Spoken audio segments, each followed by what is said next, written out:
Bhagavate Vasudevaya. Haribol. So this is a continuation of the series that we've been asked to speak on, which is on well-being. And tonight the topic I was given was trauma, a spiritual perspective, turning wounds into wisdom. So three kind of ideas there. One, of course, is trauma, and my understanding is we're addressing psychological trauma, not physical trauma.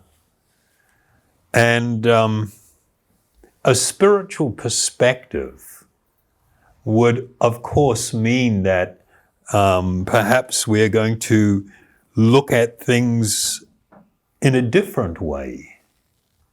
So expect it to be a little different. And then the third part of it, turning wounds into wisdom. So we'll be addressing these things as we go.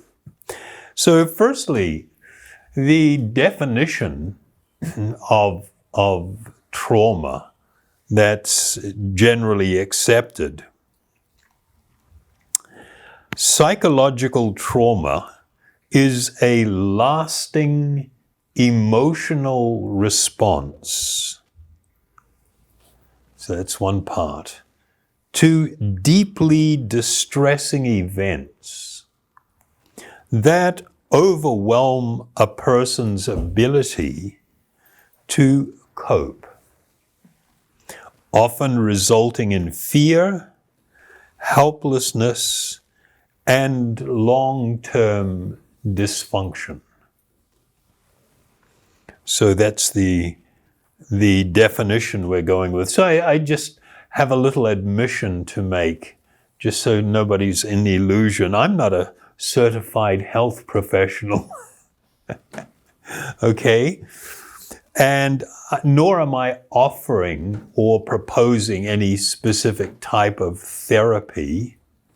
There are many qualified professionals who are doing that already. And what I'm going to be presenting, though, is a spiritual perspective.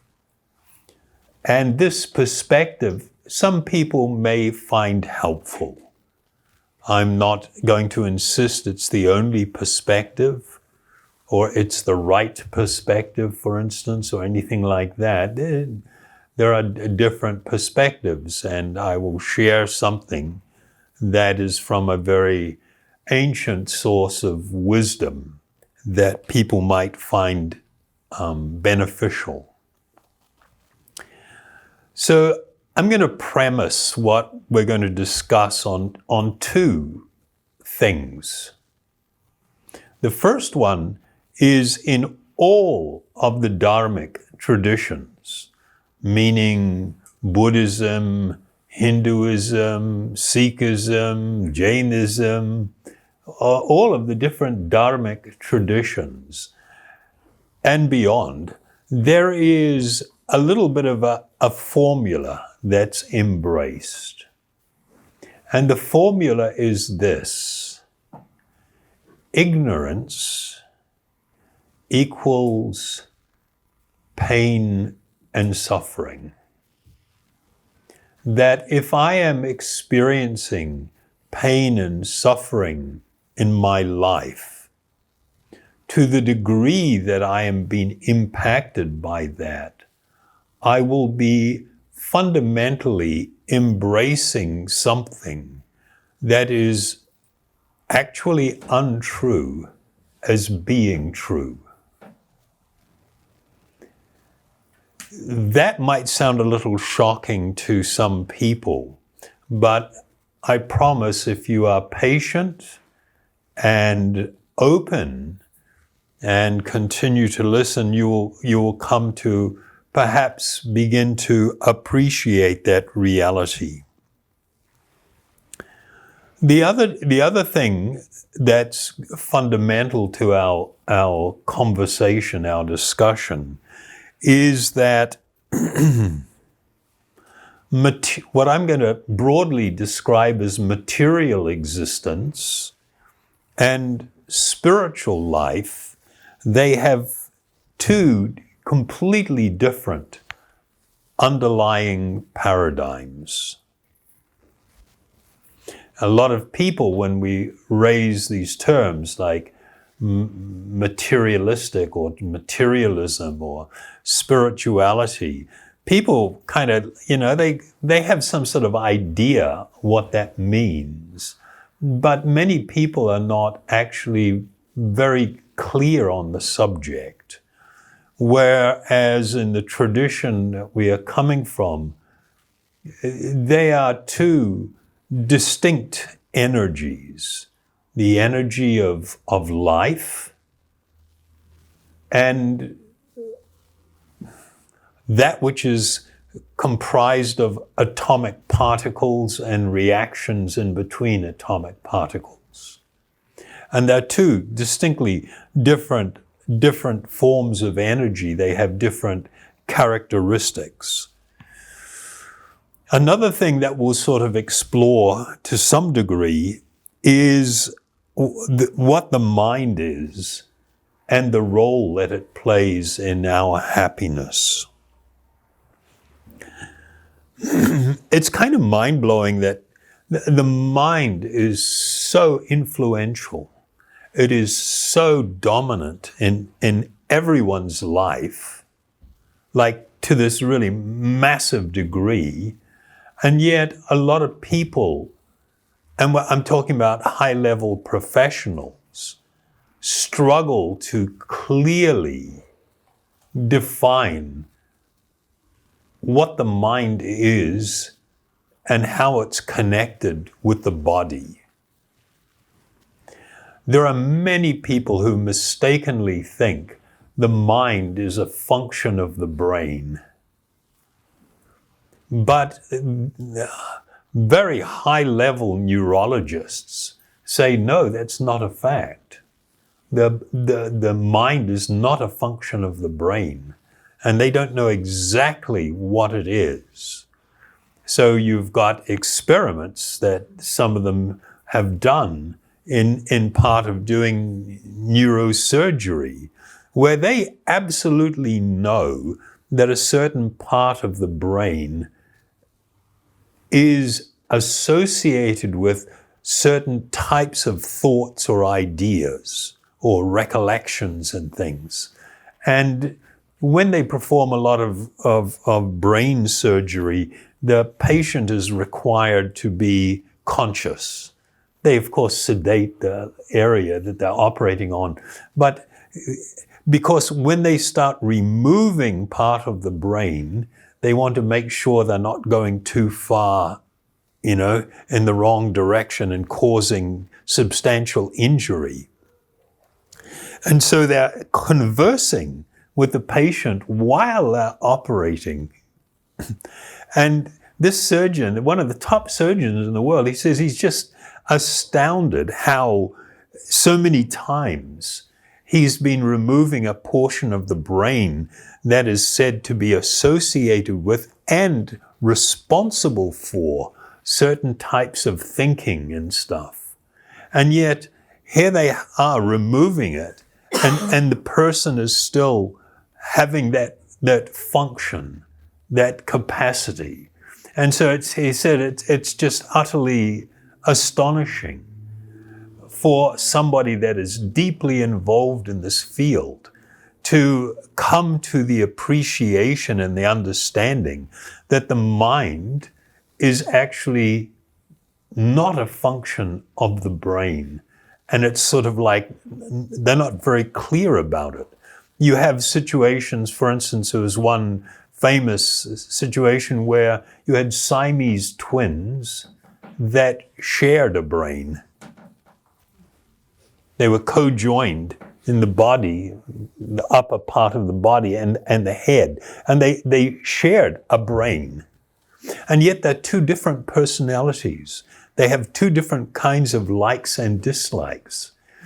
One of the twins can be aware that the other twin is feeling some itchiness on the right arm. They can be aware of that kind of thing, but yet they disagree with each other. One can study and learn particular things, but the other one doesn't have access to that.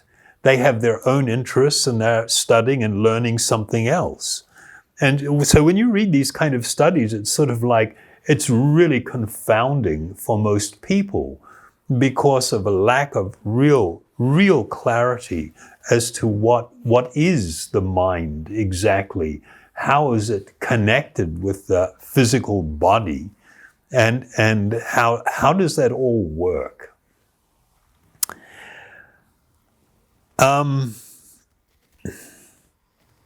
The foundation of real spiritual understanding is based upon the principle that I am an eternal spiritual being temporarily residing within this body. While I am residing in the body, I lend life to the body.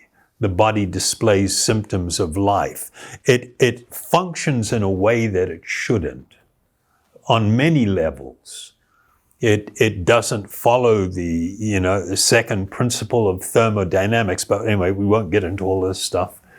But as soon as the living being leaves, then the body displays its actual nature and now begins to quickly break down into more simpler molecular components and elements. Materialism is the idea that the body is me, that I am this body. And that includes what is understood in the yoga system. You actually have two coverings, two bodies. They refer to them as body, sarira. The first one is called the sthula sarira, which means the gross physical body. But then there is a second body. It is called the linga sarira, or the subtle body or astral body. And it is comprised primarily of the mind. So it is understood that the mind is a covering of the self. Is this okay? Or, yeah, we're managing all right? Okay.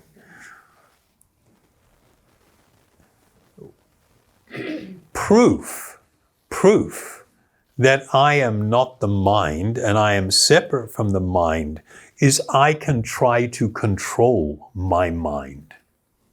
The fact that I can try not to feel some fearfulness or to feel some anxiety, or that I want to focus on something because I've got to remember this, or I've got to pass an exam, or I'm taking a driving test and I'm there doing the written part of the exam and I have to remember things. The fact that I can struggle to exercise control over my mind and utilize it in different ways, or to insulate myself and try to calm my mind down and, don't be thinking about that. Don't, it's okay. Don't worry. It's like I can talk to my mind.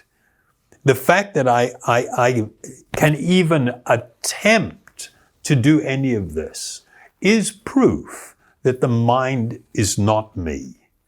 Because if it was me, I couldn't have that separate thought. So these are some of the foundational ideas.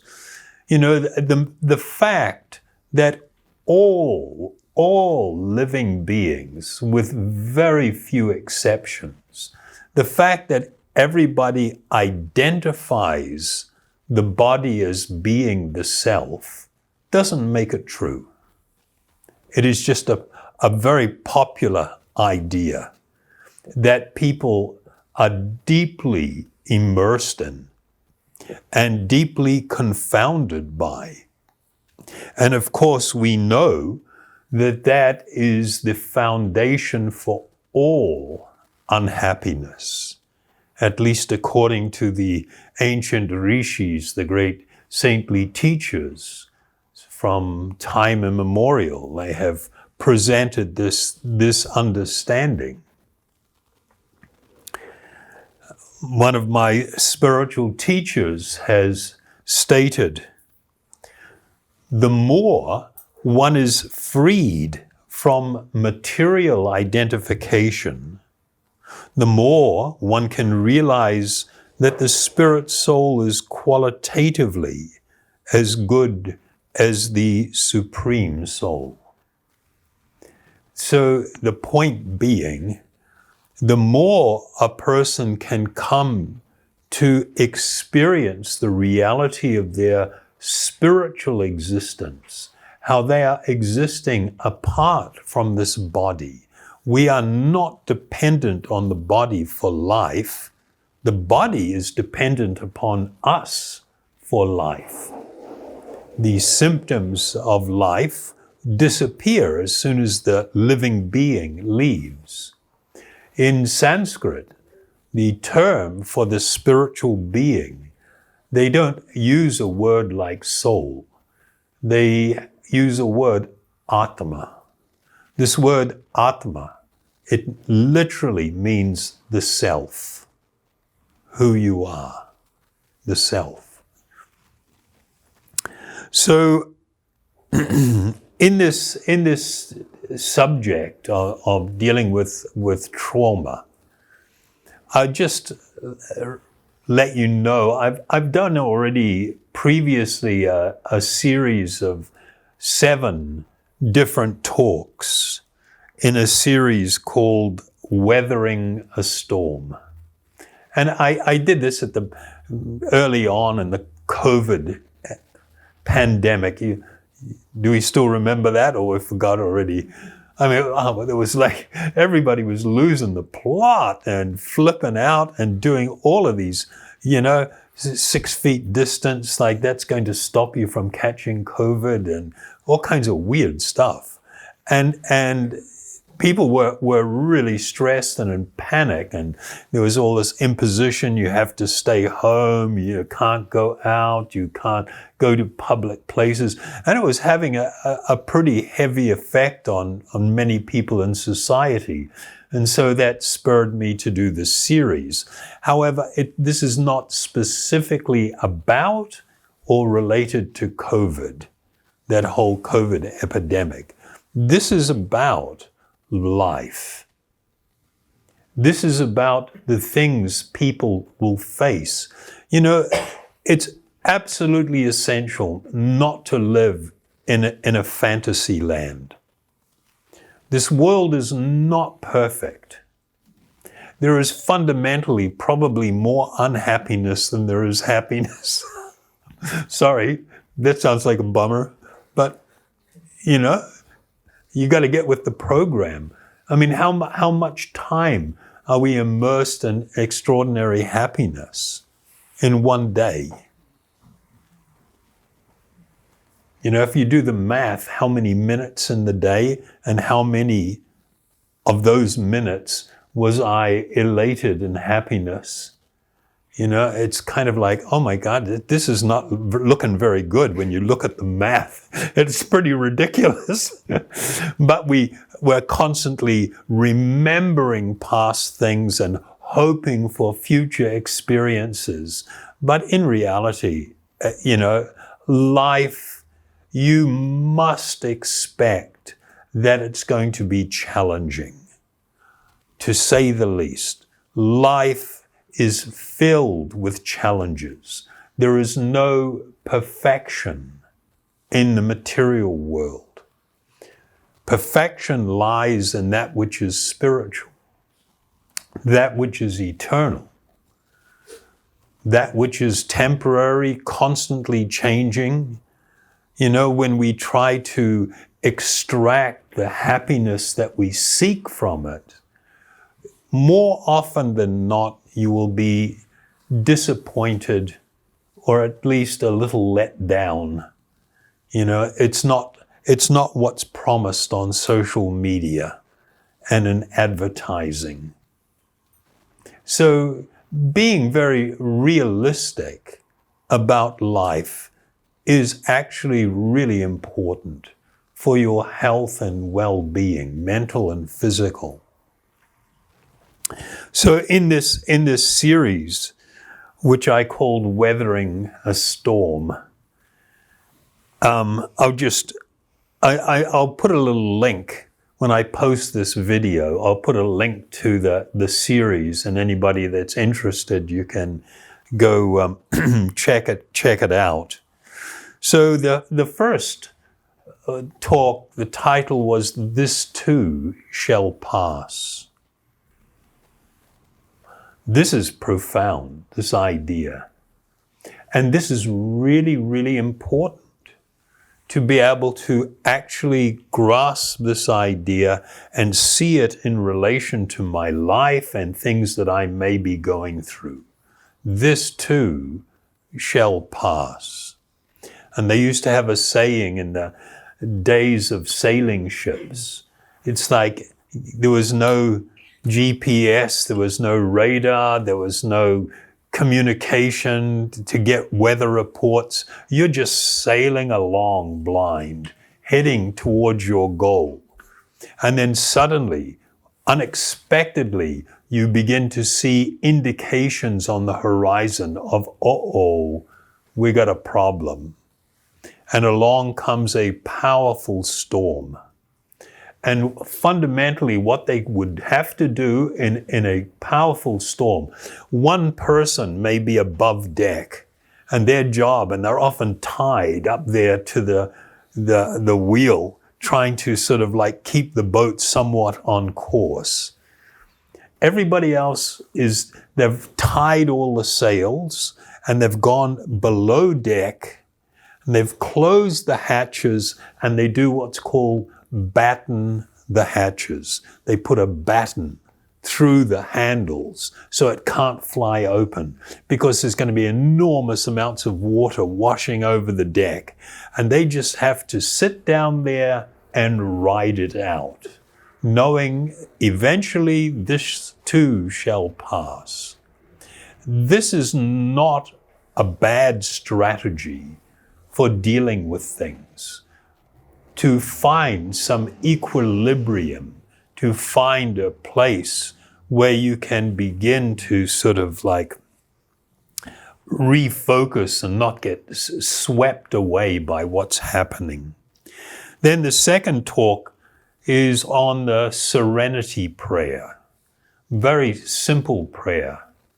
Grant me the serenity to accept those things I cannot change. Grant me the courage to change those things which I can. And grant me the wisdom to know the difference. You can live by this. You can use this to manage so many areas of your life, relationships, how you are focusing, what you're doing, how it's not a false coping mechanism.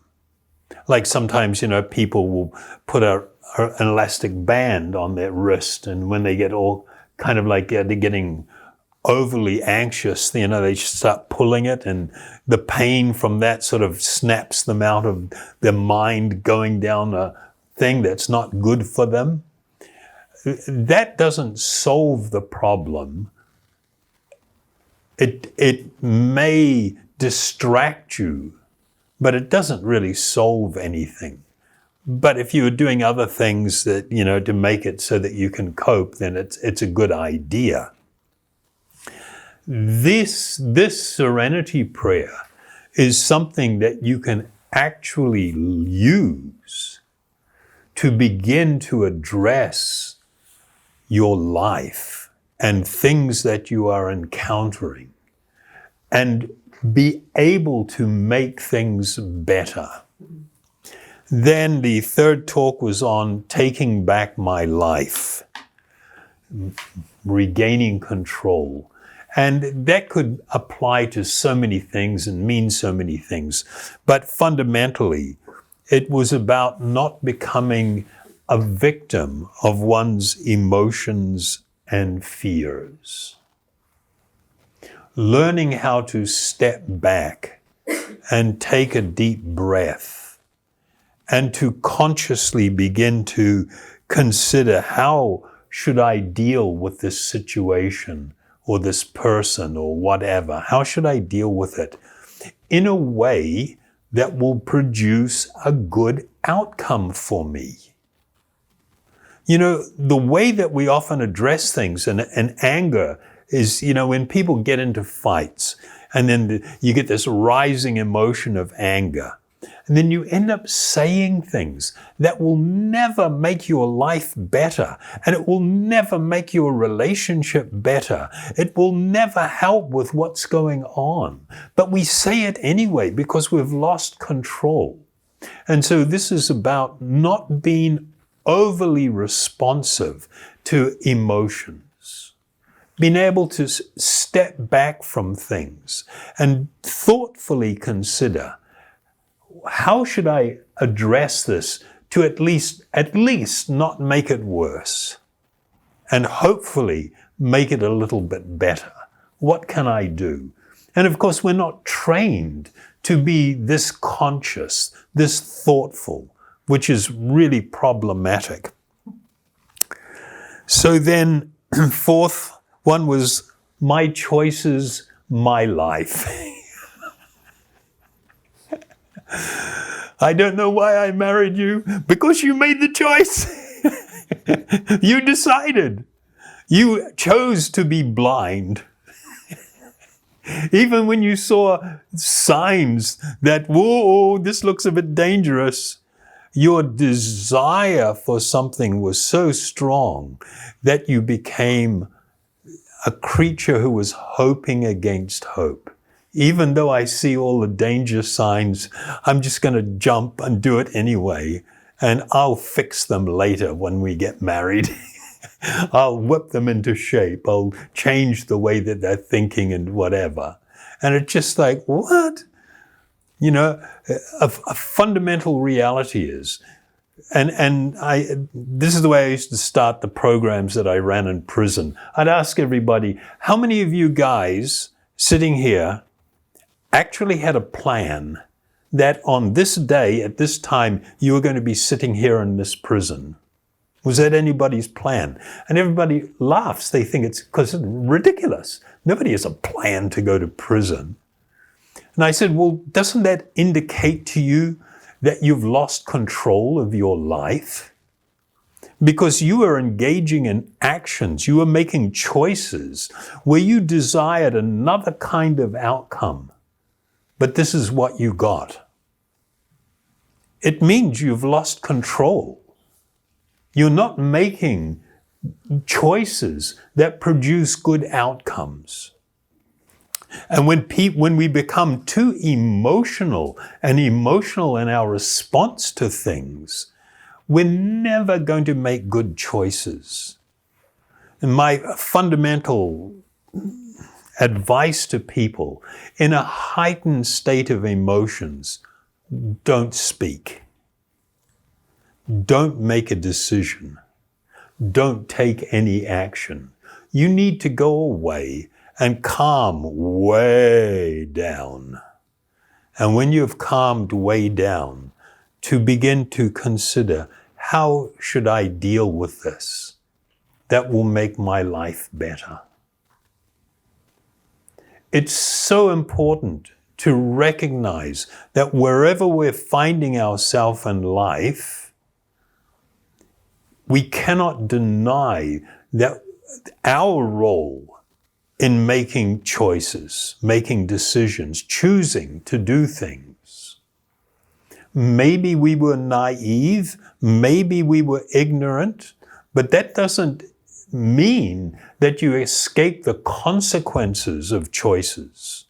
And so just that idea and understanding that can help a person become very resilient and become more focused on solutions rather than just reacting to a bunch of negative things. Then the fifth talk was dealing with anxiety.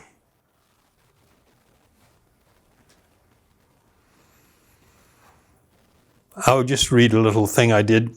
You are an eternal spiritual being residing in a temporary material body, in a temporary and constantly changing world. Unrealistic expectations of life destroy inner peace and lead to anxiousness. These ideas that I'm sharing, it's not possible to just take it like that and sort of like understand it, because we're talking about conditioning. We, the eternal spiritual being residing within this body, have become deeply conditioned by many concepts and ideas and ways of dealing and what we think is valuable and what we think we should be chasing. We're influenced on so many levels with different things. And what's really important is don't be ignorant. That's easier said than done. But if you have unrealistic expectations, like this person that I'm feeling all emotional about now, I can live with them happily ever after. We will forever be in love and everything will be wonderful. Do you find people in the world that have experienced that? There's probably a rare few. But we often have, I sometimes do some marriage counseling or people when they're about to get married. And I tell them, you have to learn to talk honestly to each other. Because mostly this whole thing about relationships is built on dishonesty. I want to hide all of my bad characteristics and my bad habits and my bad things. I want to hide them from that person because if they see them, maybe they won't love me. And the other person's thinking the same thing and not doing the same thing. Where's the honesty in that? And then, I'm putting on this wonderful external appearance. I'm the perfect person and I'm going to make you happy and feel love and everything will be wonderful. And yet inside you're empty.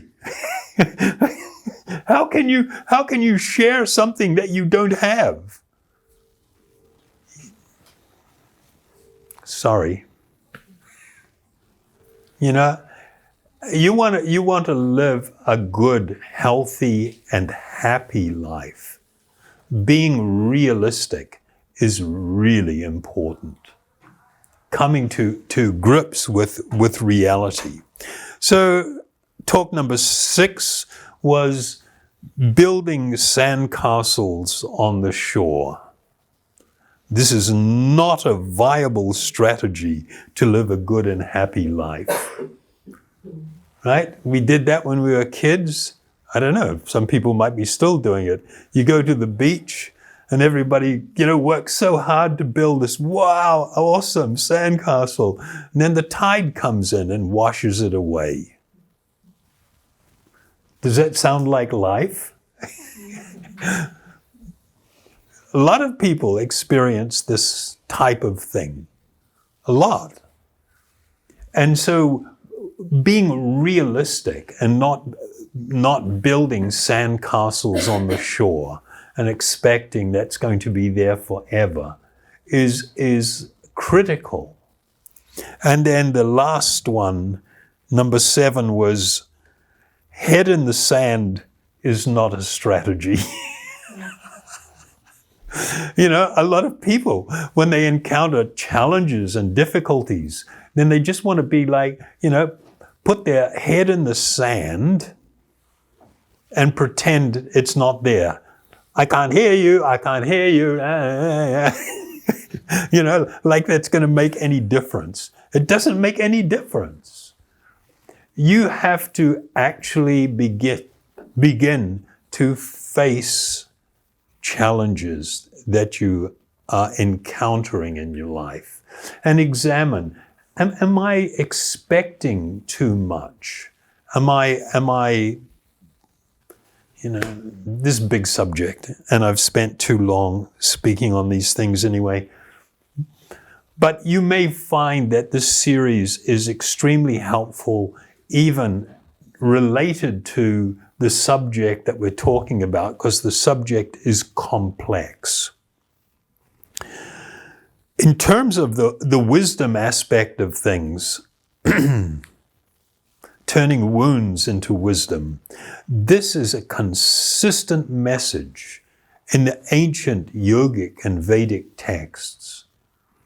They always relay these amazing accounts of individuals who were often confronted with unbelievable, almost challenges, like desperately bad challenges. And yet they were able to overcome. The overcoming of these challenges was not trying to plug the dike. You know what that means? You know, in Holland, they have the dikes all around, and if a hole comes in and the sea starts trickling in, you know it's going to get bigger and bigger, and it's going to break and it's going to flood. So you put your finger in there so the water won't come through, in the hope that that will be the solution to things. When they weren't seeking to plug the dike. They always sought to transcend the great difficulties that they faced. Transcend literally means to rise above. So there was one personality, his name was Narda Muni. And in the account of his life, the story was very much about this principle of taking shelter in that which cannot give shelter. This is really important, and this ties into most of what we've talked about before. In this case, it was related to his mother.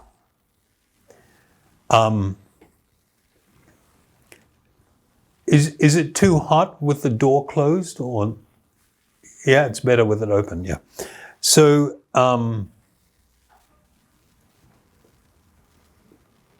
you know, this idea of false shelter, I do not mean this in a cruel or demeaning way or anything. It's practical reality. Have you ever been in an earthquake, like a massive earthquake? I've been in one, 7.8, and it went on for like almost 2 minutes something. That's a long time to be where everything is moving and buildings are coming down, and it's just like, and what is a child's reaction to such a dangerous thing? Mummy. They want to take shelter in mummy to save them from what's happening. Can mummy save them from what's happening? No.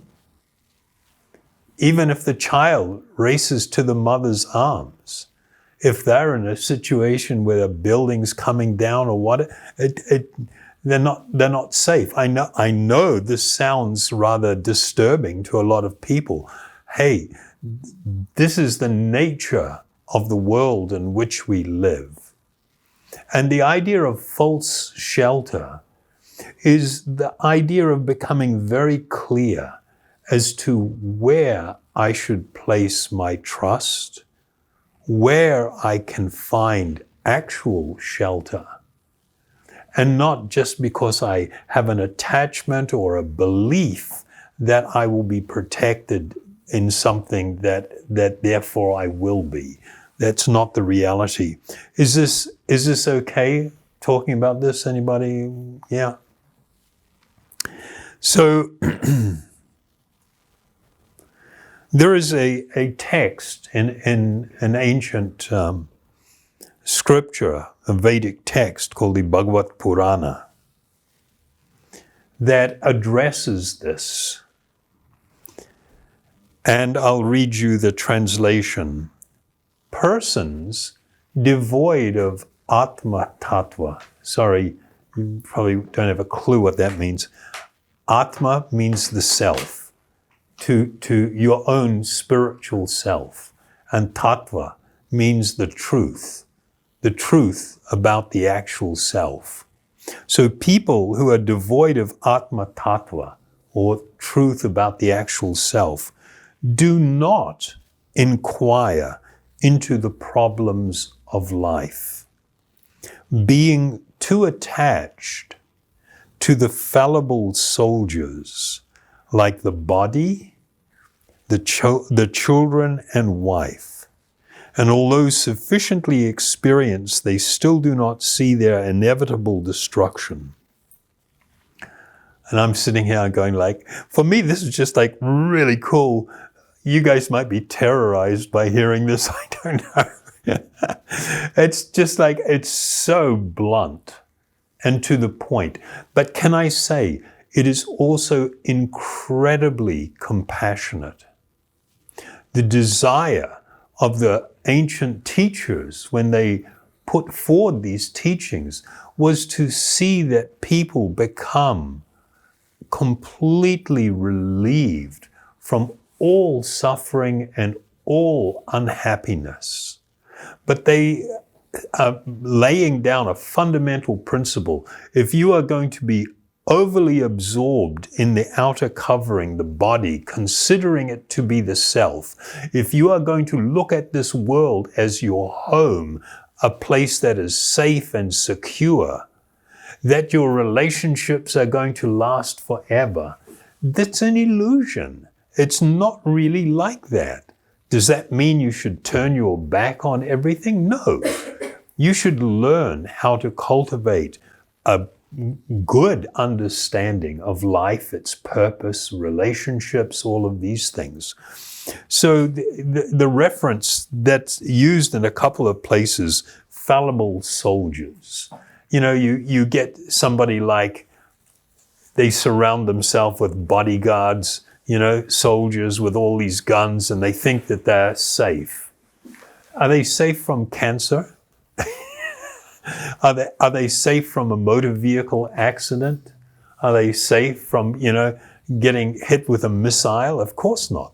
They're there surrounded by fallible soldiers who may seem to be able to protect, but actually long term, we understand that they cannot.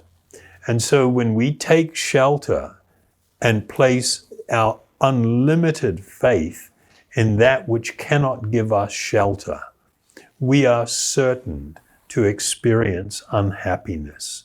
It is only a question of when. In the case of Narda Muni, he lived alone with his mother. His father wasn't around, and there's no account of what had happened there. He lived with his mother, and she would go out every evening to milk a cow that they had. He was 5 years old. But he was different. He had been exposed to a group of great saintly teachers, and he sat listening to them and observed and took direction from them. And so here he is at home, it's getting dark and his mother hasn't come home, and he's gone out to now look for her. And walking around in the grassy field, he suddenly comes across the body of his mother lying in the grass. And he sees that she has been bitten by a snake and has died. And he is all alone in this world. All alone. And he made a statement which was recorded later that shows how exceptional he was in many cases, but it makes a very clear point. He said, "I took this as the special mercy of the Lord, who always desires benedictions for those who are devoted to him. And so thinking, I started for the north." So he made this decision. He had thought that I have been utterly dependent upon my mother for all protection, for everything, but actually she can't give me that shelter. I need some real, spiritual, eternal shelter. And so he began this journey to search for that ultimate spiritual shelter. So this is kind of like a really serious subject. And all I'm pointing to is the fact that to experience traumatic things in life is not unfamiliar or unusual. Some people do very well through their life. They don't experience too much. But I tell you what, at the end, it's pretty traumatic when those around you start experience what's called death, when you yourself begin to experience it. You know, these are the realities of life that we don't face and we don't think of. And we don't live in a way that we're connected to this. And because of that, a lot of unhappiness exists. There was another young person also who was subjected to, such traumatic things. It's just like almost indescribable. It was like mind-blowing what he was subjected to at the hands of his own father. And yet he spoke eloquently about, there's a word, abhaya, how to become fearless, even in the face of great traumatic things. And it will happen when one cultivates an understanding of their actual spiritual identity. So there was a whole bunch of examples that I had, but I'm going to just skip over it. But the fundamental idea was, you see in the lives of these personalities, that when they experienced tremendous adversity, they didn't want to, they sought to transcend it. They didn't want to just paper it over or find a so-called solution so I don't have to experience that. There was a deeper experience that stirred them to go like, oh my God, this is the nature of material existence. And I need to find some real solutions here. And it lies in uncovering my eternal spiritual identity. In modern psychology, the approach is generally to try and aid people, and I'm just overly generalizing, through different pathways to some forms of healing. And a second and really important part of it is then to try and build resilience. But the building of resilience has to be founded on truth. It has to be founded on clarity, not on wishful thinking. So there are quite a number of psychologists, not a majority, but quite a number of them, that argue that Western culture has actually shifted towards a higher sensitivity to perceived harm, a lower tolerance for discomfort, and greater externalization, meaning it's always somebody else's. I hesitate to use the word fault, but it's always because of someone else, meaning my own decisions, my own choices have got nothing to do with it. And yet, the importance of becoming empowered, taking charge of your life, is one of the key things that's needed to make it so that you can step outside I would do courses with different groups in Auckland. And one of them had to do with, people that were subjected to physical, sexual, mental abuse and trauma. And trying to help people shift gears in their thinking and becoming empowered is not easy, because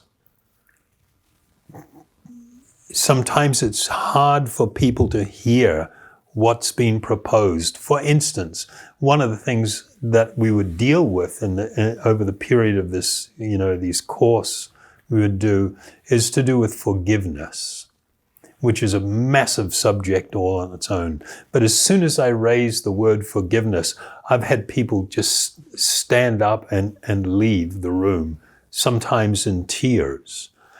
And they are often holding on to, they come back the next time and we talk about it and talk through it. They have the idea that forgiveness means I'm condoning what has been done to me. And no, it's nothing like that at all. Forgiveness means to step outside the shadow of somebody that may have traumatized you. That's really what it's about. To be able to step away, to not be making decisions, living in the shadow and always reacting to what has occurred from the past. But these are big subjects. They need time. They need to be dealt with very compassionately and carefully.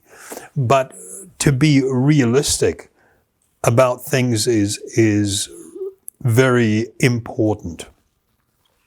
And so, there's an observation that in the Western world in particular, there is a decline of what's referred to as Stoic cultural norms, which has risen or is happening at the same time as a rise in reported mental health issues. And there's no claim that they are causative, one is causing the other, but they are observable and it is happening. And Stoicism, I don't know if you are familiar with this. This is a philosophy that came out of Greece and Roman times. About 300 BC it was, became relevant. And it contains enormous kernels of truth that are compatible with what I'm talking about in the development of spiritual understanding. So the definition is that it teaches personal virtue. This is so important. To be honest, to be kind, to be good, These types of things are actually transformative for a person from the inside, to making you be able to face life and deal with situations in a much better way. So it teaches personal virtue, wisdom. Wisdom is the key to unlocking ignorance and pain. And resilience by focusing only on what you can control, your thoughts and actions, while accepting external events with equanimity. So, of course, this is a yogic principle also, where people talk about learning to live life in a very balanced way, where you are not overwhelmed by happiness nor distress, by honor nor dishonor. To come to this point where you can live in such a balanced space, and it's not like artificially. In reality, you are not reacting and being controlled by many of these things. And so the need to have a genuine spiritual foundation is for me obvious. If we embrace the spiritual perspective and strive for self-realization, then all other things, you will be able to resolve them. They will be taken care of. This I know to be true. Another thing is, one of the things I was doing a lot of work with in drug rehab people and in prisons and stuff, and I heard a really good analogy one time, and that was, if you are driving a car and the whole time that you're driving, you're looking in the rear view mirror, how is that going to work out for you? It's only a matter of time before you're off the road or in a serious accident. And this was used as an analogy for life. You cannot be fixated on the past. You have to be looking clearly, where to from here? Where are we going from here? What is the outcome that we desire? What is the most desirable situation I want to be in? And question, so how do I get to that situation? And what steps do I need to take? How do I need to change my value system, the way I'm thinking about things, the way I'm behaving, my relationships? What are the things that I need to do to produce this outcome? And people often are not accepting enough that my choices, my life. My choices will result in the life that I am experiencing in the time that I have in this body. And learning to make really good choices and being able to do it is really, really important. So, the most powerful way that a person can grow in self-realization, to more deeply connect with my actual deeper spiritual identity, to discover who I truly am, and to be able to live in that understanding, that realization. The most powerful way this will happen is not just by cultivating some understanding, but engaging in the process of meditation that will begin to clear the fog, to cleanse the heart and the mind, and make it so that I can begin to see with more clarity. I can become more dispassionate. I can become stronger in my ability to step back and not be just swept away with my mind and everything that's going on there and what I'm encountering in the world. And begin to clearly question, how should I actually respond to this? What can I do to make my life different? What can I do? And it's sometimes not just an action, it's also how I'm going to process, how I'm going to think about. If somebody insults me, I can become deeply offended and then wallow in that hurt.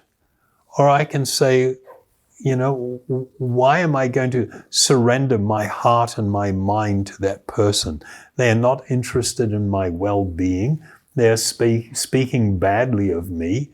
Should I buy into what they're selling? Or do I want to just turn and go on with my life? I can decide what is going to affect me and how it's going to affect me. And to learn this fact is so empowering and can be so helpful for people in so many different ways. Massive subject.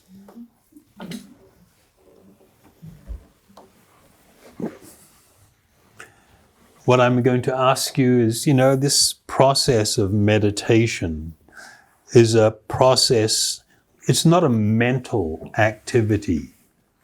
It is a process of just letting go and bathing in these spiritual sounds.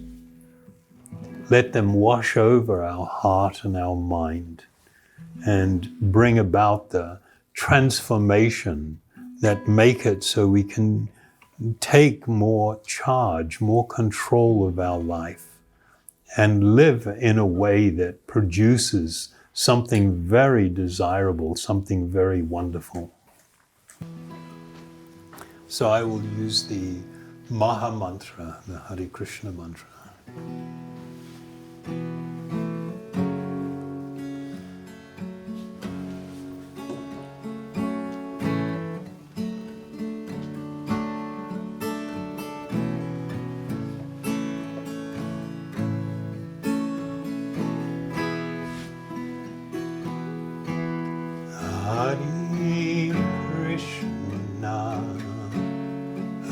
Hare Krishna, Krishna Krishna, Hare Hare, Hare Rama, Hare Rama, Rama Rama, Hare Hare Krishna, Hare Krishna, Krishna Krishna, Hare Hare, Hare Rama,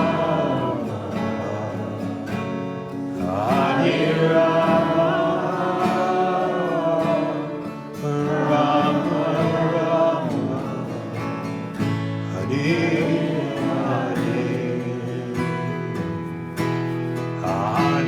Krishna, Hare Krishna, Krishna Krishna, Hare Hare, Hare Rama, Hare Rama, Rama Rama, Hare Hare, Hare Krishna, Hare Krishna, Krishna Krishna,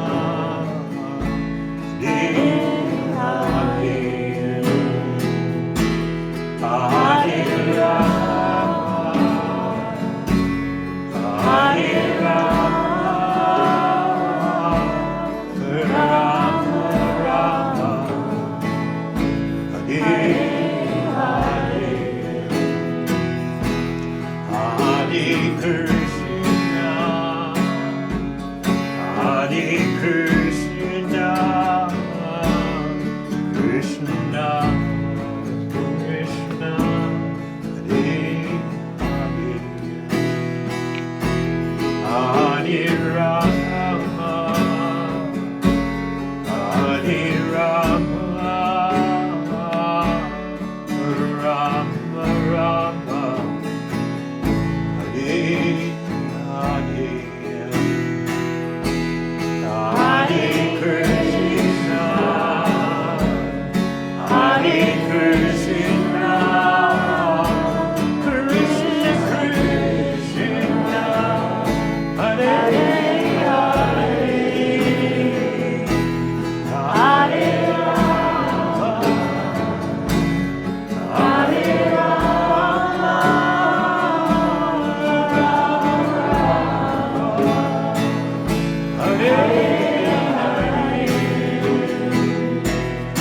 Hare Krishna, Hare Krishna, Krishna Krishna, Hare Hare, Hare Rama, Hare Rama, Rama Rama, Hare Hare, Hare Krishna,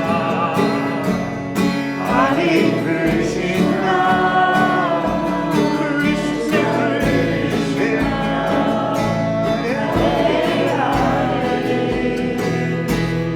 Hare Rama, Hare Rama,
Hare